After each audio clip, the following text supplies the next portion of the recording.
Sanibonani, welcome back to my channel, welcome back to enye video. Ngiyabonga kakhulu for coming. Please kindly subscribe, like video, share video as well as buka my ads. Ke bafowethu siza njalo ngendaba ezibuhlungu kuthiwa kaseke emhlabeni ubaba uDon Mlangeni nawa.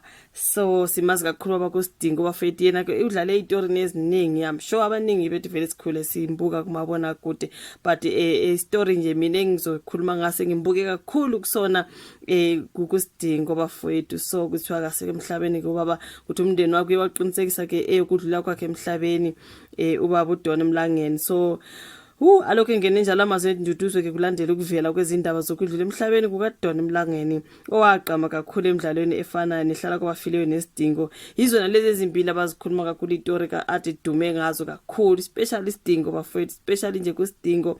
You know what I mean? Shame man bafethu ngathi umoya wakho ungaphumula kune story ke abasibhalile lana ka ephepheni. Guys, so lezi bathi umndeni uqinisekile ukudlula kwakhe emhlabeni okudlula emhlabeni kwenkakha ke umlingisi uDon Mlangeni nawa odume ngendawo kaMhlongo ukuhlala kwabafileyo uZeb Matabane kwisidingo noLaqhasha kuSgood is nice.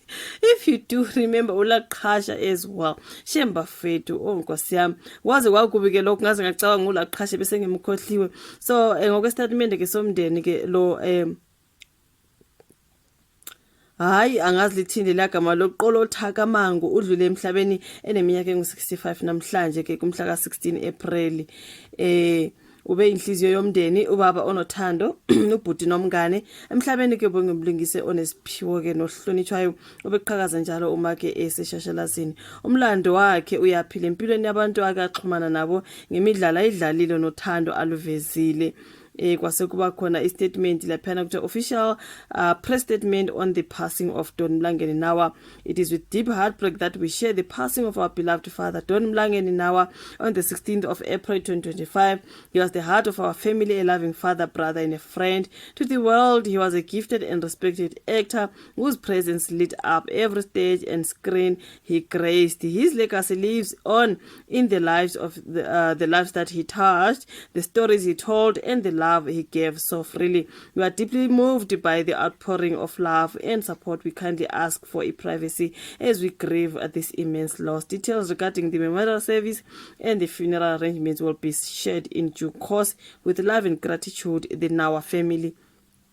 Statement ke laphana esiye sashira ke ngomndeni wakhe beqinisekisa ke ukudlula kwakhe emhlabeni.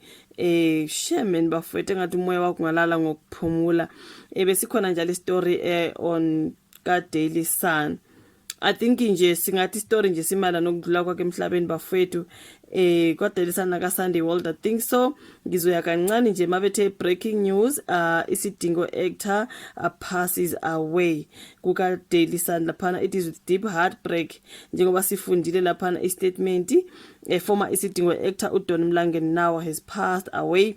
The actor was 65 years old at the time of his passing on Wednesday 16th April. His family released the statement. This is the one that I just read.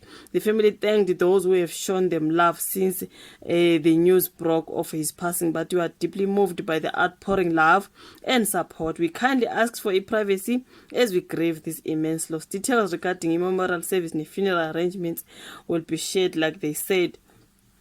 And then they continue to say Don's career started in the theater but soon moved to isiZulu drama Hlala Kwabafileyo in 1993.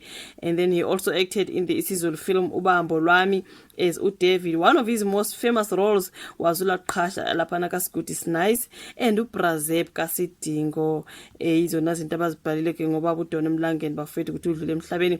I think ngiyengabona ukuthi elinye ilunga lomndeni likhuluma ngokuthi since egula ke since ngo-August 2024, which is last year, since engaphilile kahle, but bangasho ukuthi ube ngaphilile kahle ubephethwe yini, like they said ukuthi they will reveal that later. Okay, kwaze kwakuba fethu ukudlula kwakhe emhlabeni ubaba uZeb shemba fethu uBrazeb ezimbizo ngoBrazeb size sikhohle negama lakhe la ngempela uDon Mlangeni because sesimazi ngalamagama oLaqhasha. You know what I mean? Yonke lento ngendlela abafethu akade esihlekisa ngayo esijabulisa ngayo laphana estorini as active even kahlala kwabafileyo. You know what I mean? Kwaze kwagobe bafethu shame he so rest in peace. Ngathi umoya wakho ngakuthola ukuphumula bafethu alale ngoxolo. Ngiyabonga kakhulu ukuthi uyibuke ivideo ungakhohlwa ku like u subscribe uphinde ushare bese siyabonana futhi ke kwenye ivideo elandelayo. Bye.